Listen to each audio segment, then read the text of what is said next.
Welcome back to Your 1230, the only podcast where our guests tell their story with the help of 12 questions in just 30 minutes. I'm your host, Mike Salitro, and tonight we are thrilled to be speaking with Bret Ridgway.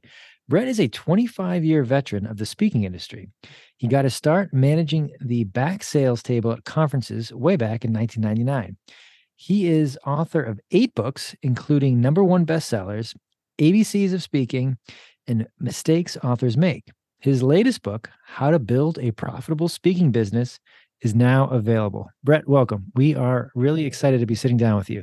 Well, Mike, I'm so excited to be with you this evening. Thank you for the invite, sir.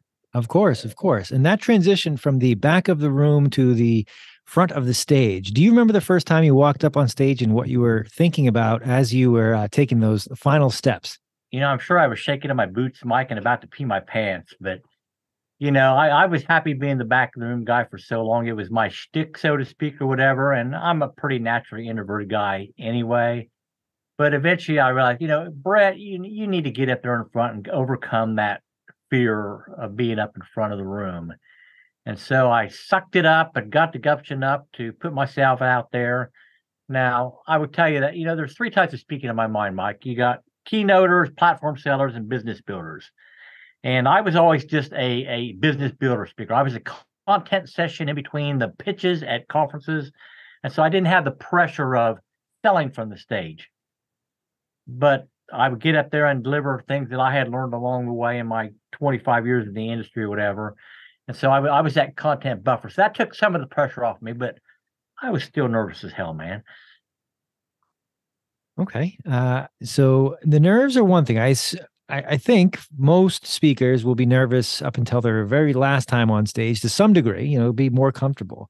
But how did you, starting at the beginning, how did you get started in the back of the room to even begin with? That's a tough seat to obtain at all. So how did that happen? It was one of those things where I never thought that I would go that direction, but I had a joint venture with a guy named Carl Galletti back in the mid 1990s where I took over his old hard to find marketing book catalog. And because of that joint venture, when he decided to do his first internet marketing conference in 1999, he called me up and asked if I would handle the back sales table for him. Well, Mike honestly didn't even know what backroom sales meant, but I had not been to Las Vegas before, so it sounded good to me. So I said, sure, I'll do that. And that kind of led to a side business where I would provide the crew and the merchant account that could handle a lot of money in a short period of time. And we just started to do that for more and more conferences. I got to know more and more speakers.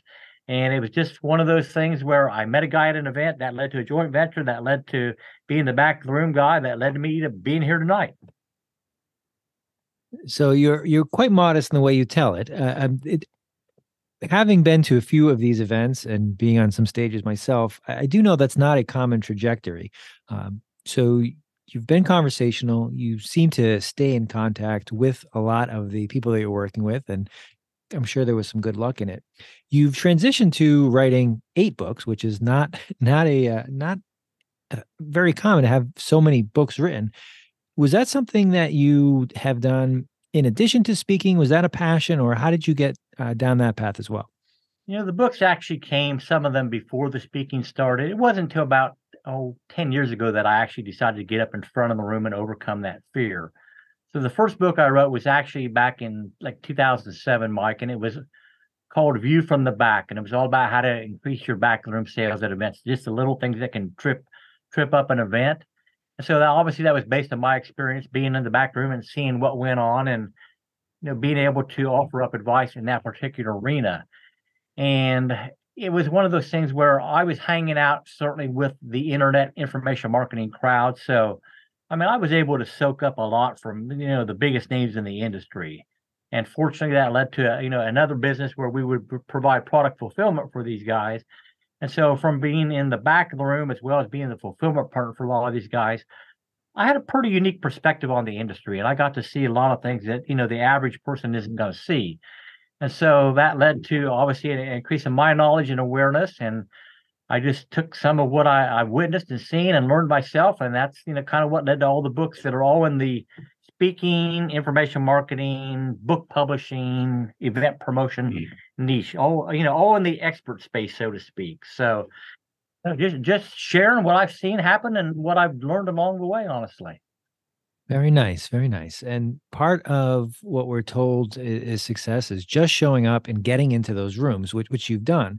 And you mentioned that being there, you've seen things that the average person hasn't. Is there a go-to story that you tell someone, or that you think of fondly when they ask what it's like to be involved in these circles, or it's like this is what it's really like? Is there a story that comes to mind? This isn't the fondest memory, Mike, but it is one that there's a very good lesson attached to it. So I'll tell this one. So we were managing the back sales table at an event. It was an internet marketing conference in, I think it was in Atlanta. This is going back 12 years or so ago. And the speaker had the dream scenario for any platform selling speaker, the true table rush. I mean, people were literally at the back table throwing their credit cards at us saying, I want to buy, I want to buy, I want to buy. Well, this speaker done a great job from the stage, a 90-minute presentation, and he sold some type of website development tool. Well, he had, again, the dream scenario, and when all was said and done, he had generated $375,000 worth of sales in his Wow. one 90-minute presentation. Well, fantastic, you say, great. Well, what was not so great that within the next 30 days, every single penny of that $375,000 had to be refunded to the attendees. Because as it turned out, there was some type of bug in their software tool they could never figure out, Wow. and every penny had to go back. So not only was it a major embarrassment for the speaker, it was a major hit to the bank account of the event promoter, because typically in the speaking world, it's a 50-50 split between the platform seller and the promoter. And honestly, Mike, it didn't help my pocketbook any, because we take a cut of the promoter's money for managing the back of the room. So, I mean, again, it's a valuable lesson for the speaker, and the lesson for everybody out there who thinks they want to speak and sell from the platform is you're skating on very thin ice if you sell something from the platform that isn't fully developed and tested. So if you're doing a software product, you better be sure it's pretty well bulletproof before you sell it from the platform. Or if you're selling some type of training that you have promised a specific deadline for delivery and you can't deliver on that, you're in trouble. We were doing another event, Mike, in Vancouver a few years ago. And the speaker had done pretty well. Now, I mean, not $375,000 worth, but maybe $40,000 worth of sales. Nothing to sneeze at, certainly. And he had promised that the training would be done and delivered within 2 weeks. Well, invariably, 2 turned into 3, turned into 4, turned into 6. And again, every penny had to be refunded because he couldn't meet the timelines that had been promised to the audience. So, when you're gonna pitch from the stage, be very careful about what you're going to decide to pitch and make sure you can deliver. Wonderful advice from the stage, or anytime you are putting expectations out there in business or even in life, that if you set those expectations, hit them, because if not, you'll have some angry clients, customers, friends, family, and it'll be very hard to get them back to where they were, if ever. So that's a not a a good outcome for those folks, but it's a good story to illustrate why it's important to test and confirm before you get up there and make those promises. You also mentioned sometimes there are little things that can trip up an event or speaker or presentation. Uh, is there anything that you can think of that might have been overlooked, or something that commonly gets overlooked in these events, that we could do a better job of either planning, preparing for, or just taking care of the details to make these things go more smoothly? Well, I would say this business, as any business, Mike, is all about relationships. And many of the speakers, uh, some of the speakers, listen, I don't want to overgeneralize too much, but some of the speakers honestly get too big for their britches and they become prima donnas. I mean, I've seen speakers come into events where they expected to have only green M&Ms in a bowl on stage. So they were expecting somebody to buy M&Ms, sort them out, and only have green ones on the stage for them. I mean, I've seen speakers roll in with their entourage, unannounced, basically, that they're bringing a big group in, expect them all to be copped into the event and to then, get prime seating in the front of the room.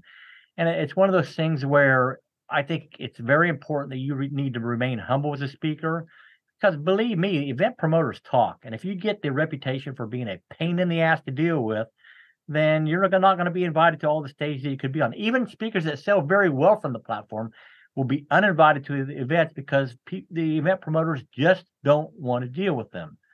So, I mean, remain humble, be the type of person that event promoters want to bring to their stages, because you're there, you're helpful. I mean, one thing that many speakers overlook, honestly, is, I mean, we all know you have your signature speech as as a speaker, your signature talk that needs to be flexible. And, many speakers are so, now what's the phrase I want to use? I mean, they're wrapped up in their canned presentation that they have no ability to adjust on the fly if something happens at an event that throws off the schedule or whatever. So maybe they're going in expecting to do a 90-minute presentation, and they find out they're running behind, and the event promoter asks them to do it in 75.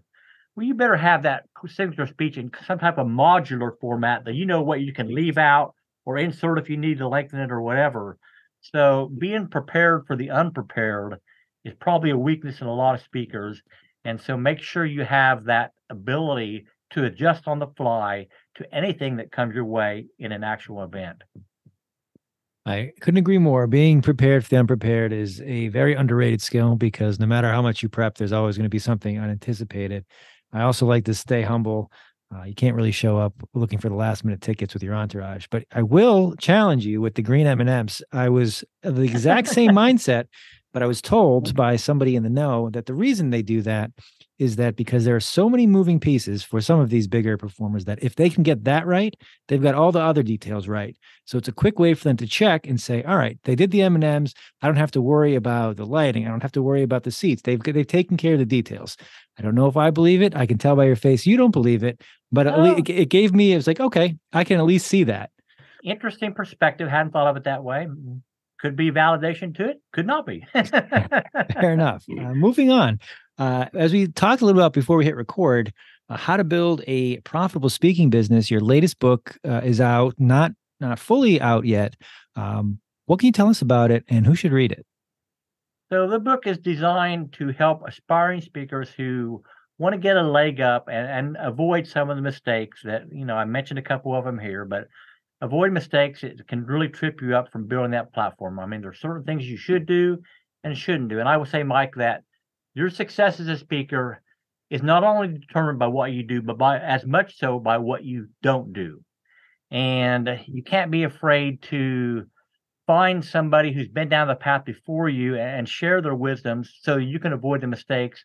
Because let's face it, learning by the school of hard knocks is a tough road to hoe. And if you're just trying to do it on your own, it can be more than challenging. So the book is aimed at sharing some of those war stories I've witnessed in person along the way, so that there's lessons there that can be learned. And then we talk about important things, obviously, like getting gigs, because most speakers don't have a real understanding of how they're going to get more speaking engagements.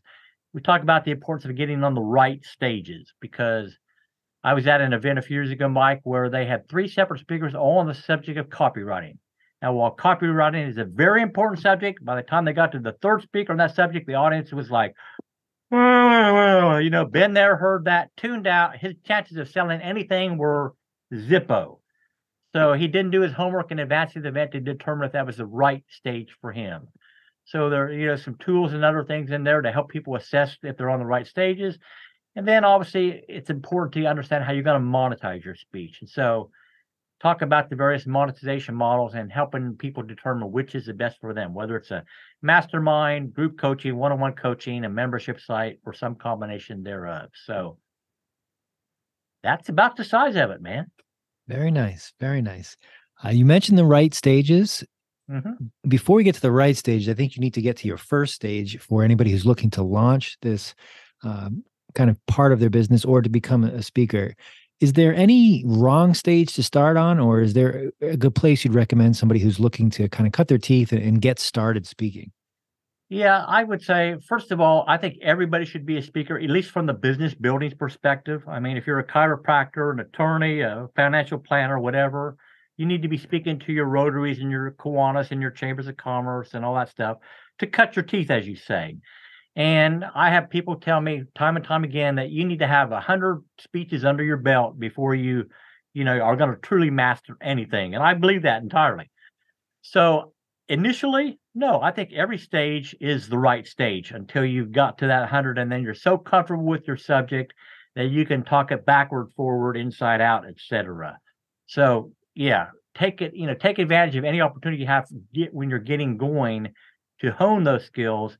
And then eventually you do a great job. You'll need to pick and choose your battles, but from the get-go, take all the battles you can get, man. I love that. That's a good way to put it.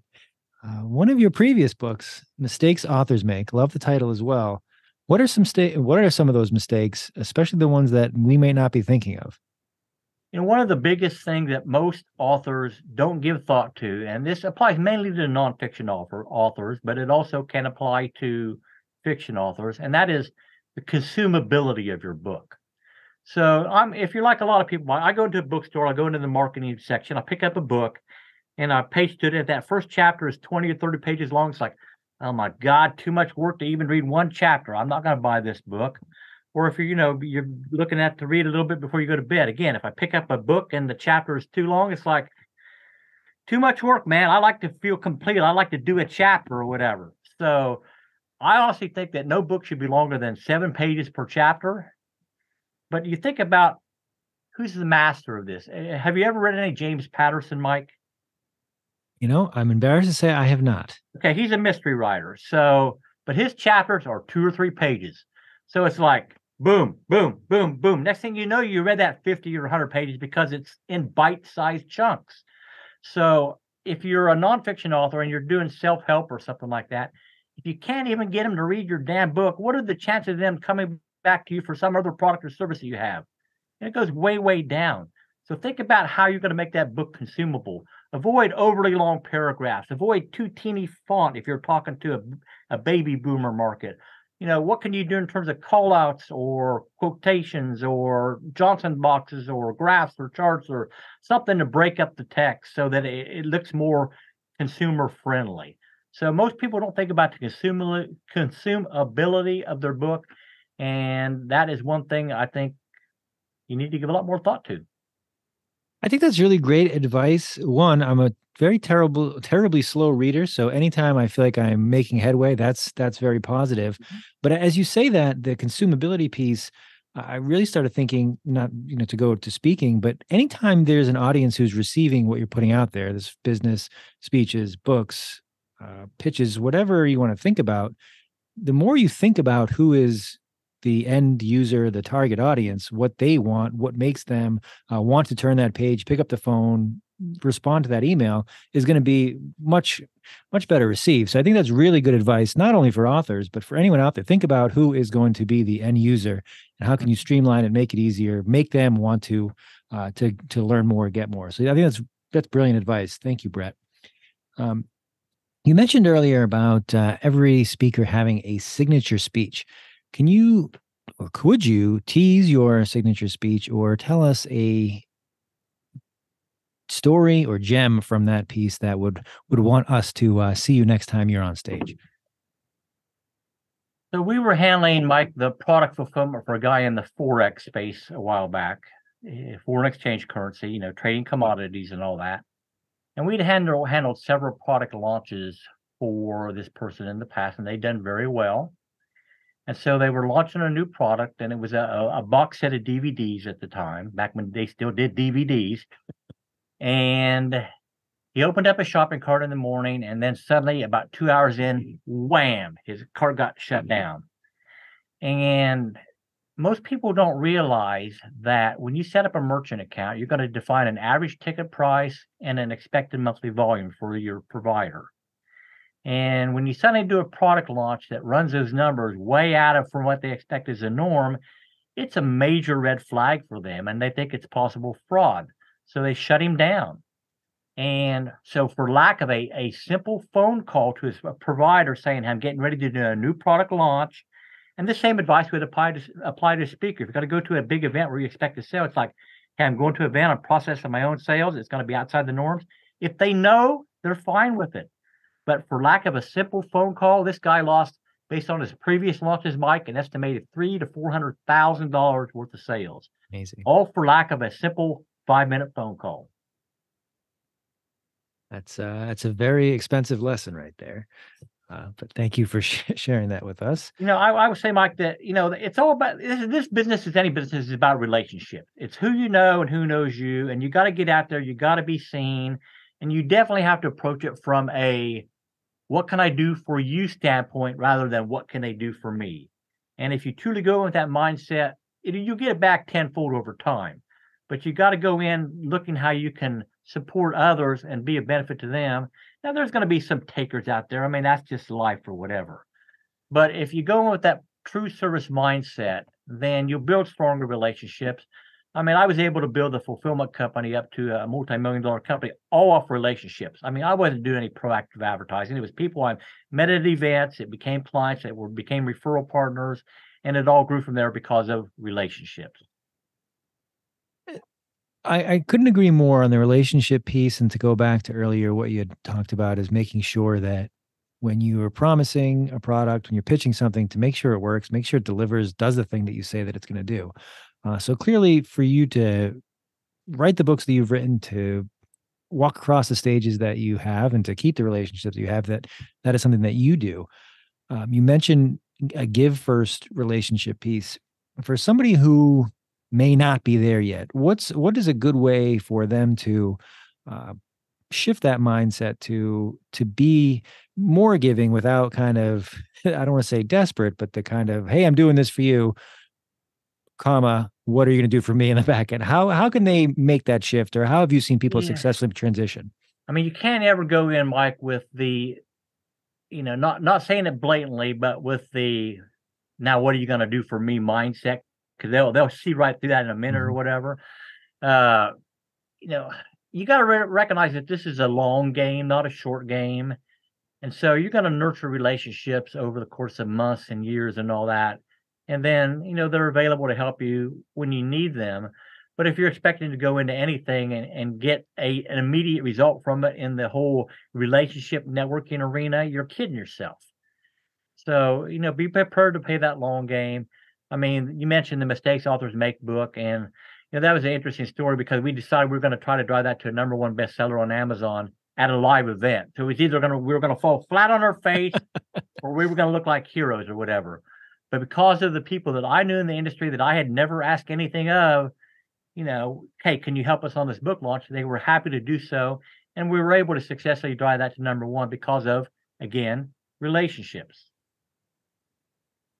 So true that if you keep the relationship, the ancillary benefits, that when you are the person in that relationship who is altruistic and doing the things for others, that it comes back tenfold. And it may not be from the person that you are helping out, but it will come back. Brett, let me show you what I was doing this morning, Mike. So I was involved in a fundraiser this past weekend. And so I sat down and wrote out 60 handwritten note cards, thank yous to the event sponsors and the silent auction donors and all that, because most people don't see offline touches, and that's a relationship building tool. So if you're a speaker or any type of business, get some note cards made up with your logo on them and write a handwritten thank you note to people whose podcast you're on, who are on your podcast or have done something for you, and that will be remembered, honestly. It's wonderful advice. And for anybody who's just listening to this, Brett's handwriting is as terrible as mine. So the fact that we can do these things, you should be doing it yourself too. So get out there, write those thank you notes. Oh man, that's kind of cruel, man. That isn't that bad. Actually, that's not so bad. You're right. We spent a good amount of time tonight talking about professional endeavors, speaking, writing. What do you do when you're not in front of a stage, when you're not writing for a mass audience? How do you unwind, or what do you do for yourself? I'm a big believer in community service, honestly, Mike. I've been the Grand Knight for the Knights of Columbus chapter here in town for 6 years. I'm also the past president of a local Optimist club. So I spend an hour a week at the soup kitchen, serving. So I try to do as much as I can to give back. And, I will honestly say, if you're feeling down, there's nothing that you can do that will make you feel better than helping somebody else out.